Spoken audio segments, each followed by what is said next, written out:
I have here some Vizio TV remotes, so I'm going to use it with my TV and see how well they work.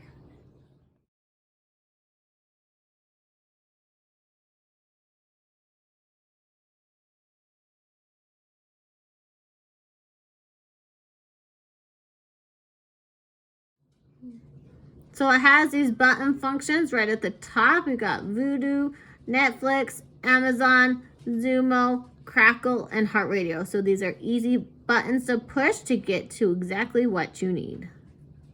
So I'm going to turn on the TV with just pushing the power to show you how fast it turns on. So you can see how fast it turns on. And let's say I wanted to do Netflix.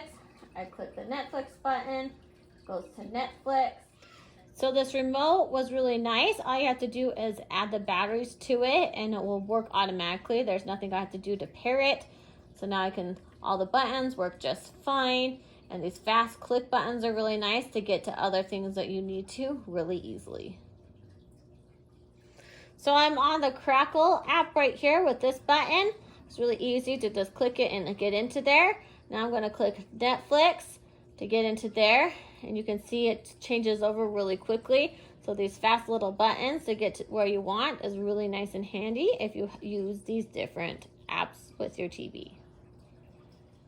These Vizio remotes are really nice, so I'd recommend them to anyone that needs a new one or just wants extras for their TV. Super easy, you don't have to connect it to anything. You just put the batteries in and they automatically work. All the buttons work just fine. Super simple to use. They work really well.